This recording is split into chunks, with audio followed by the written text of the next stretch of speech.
Alright, we're going to discuss more problem about application of differential equation, and for this I will going to discuss about the decay, right?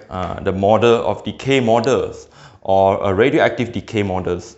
So let's look at this question. Alright, you can just take down this question, alright, by copy down this question, or you pause the video. And you read the question and try the question before you listen to my explanation, right? So let's look at this question. Carbon-14 dating is used to determine the age of fossil, right? The age of fossil means that carbon-14 is used to determine the age of fossils, right? For dinosaur, humans, right? So in the ancient times, it is based on the fact that the amount of carbon-14 in living organism is essentially constant with 100 units. So as you reading this sentence, you actually know that before a person die, before a living organism die, include human itself and every living organisms. So we define that this is just an assumption, right? So means that at the time zero means before, right? Before the living organism is dying. So essentially the number of carbon-14 in the body is 100 units. So this is we convert to mathematically, right? So T0 is m equals to 100, and that when the organism dies, right? When the organism dies, the rate of change of carbon-14 in the organism is proportional to the amount present. So this is where they apply the knowledge of application of differentiation. Means that the amount of carbon-14, I use the m to be represent the amount of carbon-14. Alright? You can using any alphabet. Amount of C14, right? Amount of carbon-14 is proportional to the amount present. It's proportional to the amount present, right? So it means that, of course, the bigger the more the carbon-14 in the body, the rate of decay will be higher, right? Will be higher. As time goes for very long, the number of carbon-14 in the, of course, it's no longer 100 after very long. Maybe after maybe 5 units, maybe 20 units, the rate of decay also will become reduced, right? It's proportional to amount present. So from here we can derive the formula as I showed you before, right? You can using the usually I will tell student that this is a negative km, as this is a decreasing rate, right? It's okay if you put the k positive k, but as you put positive k, you must understand that the k will be a negative value. But if you put negative k, k will be a positive value. It's not something that to concern, alright? It's okay to put positive k or negative k, it's okay. Right? I put negative k just to tell you that this is a model where the number of carbon-14 in the dead body of the organism is decreasing from time, right? So means that I'm going to derive the formula for this carbon-14, dm over m and negative k dt. Right? As usual, we're using the concept of separation of variable. So as you integrate 1 over m, and this you can just write it as negative k 1 dt, right? As this is a constant. So 1 over n, so you have ln m equals to negative k t plus with c, right? And c is a constant, k is a constant, and I'm leaving this go to the other side, the ln, they will become kt plus c, right? So as you know that this can be rewrite as negative kt multiplied with e to the power of c. So finally you know that it will become a e negative kt, right? So why is it a? Because this is a constant, right? You can let it to be alpha, beta, anything, as you know that this is a constant, right? So and it becomes a, usually we were giving a, and here there has two constants, the a and the k. Alright, a and the k, of course exponent is a constant, and mass, the amount of carbon-14 is depend on the time, right? right?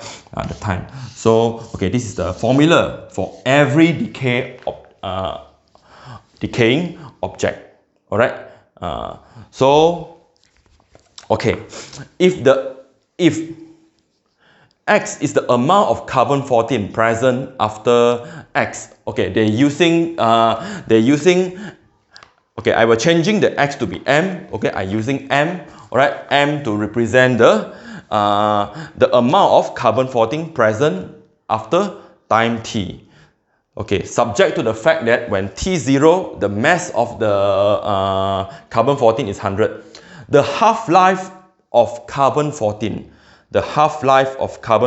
is 5,600 years. Wow, it takes so long, right? 5,600 years for a living organism. So, what is half-life? Half-life is the time required. Half-life is the time required for half of the quantity to decay, right? Means that half of the quantity already decay. So what is the mass? Half-life, right? Half-life. So means that this also will become half. The amount of carbon-14 also will become half. But it takes so long for 5,600 years to become 50, right? So this can actually tell you, if you find out that if according to the carbon-14, you know that after you check the amount of the object is 50 units, means that the living organism already is 5,600 before, right? It's alive 5,600 before, right? So all right. So then you know that you can calculate the value of A and K by using this information. It's always apply the same thing. So where you have the mass, first you apply the first condition, right? The first condition. So into the formula, so you have 100 equals to A, E, negative K, 0, right? So as this will become 1, right? This will become 1, and A will be 100 units. This is always the initial amount, as I tell you. All right. So M will become 100 exponent negative KT. So now is to find the decay constant, right? Decay constant here. The decay constant is for carbon-14. It's only specific for carbon-14. So then we substitute 50, 100 exponent negative KT. T is 5,600. So of course 50 divided by 100, you will have half equals to exponent negative 5600 K, right? So solving this, you know, you're putting ln both sides. Ln 1 over 2 equals to negative 5600, right? As you put ln here, can you imagine, put ln here, this will bring over, right? 600K, right? And ln E will be 1. So means that the decay constant here will be negative 1 over 5600 ln half. So this is the decay constant. So but the most important is the formula. Alright, the formula after the complete formula, okay, I write a bigger one, okay, M, the A is 100, right? A is 100. So, and exponent negative K, negative of this K. So negative, negative, positive. It becomes 1 over 5600 ln half T, right? T. So this is a very important finding here. The formula to help the anthropologist, right, is to help the anthropologist to discover the age of the fossil, right? We can discover the age of the fossil. All right. So okay, now let's solve the problem. Alright, lastly, let's solve the problem. Okay, then after you find out this, mathematician have calculate the formula, right? It's calculate formula. The anthropologist will use that formula to discover the age of the fossil. For example, anthropologists discover a fossil that contain 2 units only. Initially, there are 100 units, now become 2 units. Just now, it's already take how long? 5,600 years for getting for this amount to become 50, but now it's getting 2. Of course, the years of the age of the fossil must be longer, right? Okay, let's see. All right, so the mass now is 2 units. Okay, right, 2 units. So you have to find the time, right? The mass now is 2 units, so you have to find the time, right? So the time taken here will be so 100 exponential 1 over 5600 ln half the time. This is the one that we want, right? The time. So 2 over, this is 0.02, which is equals to, okay, I'm putting ln both sides. Hope you understand. So I'm putting ln as I 2 over with, as I take 2 over with 100, so it will be 0.02.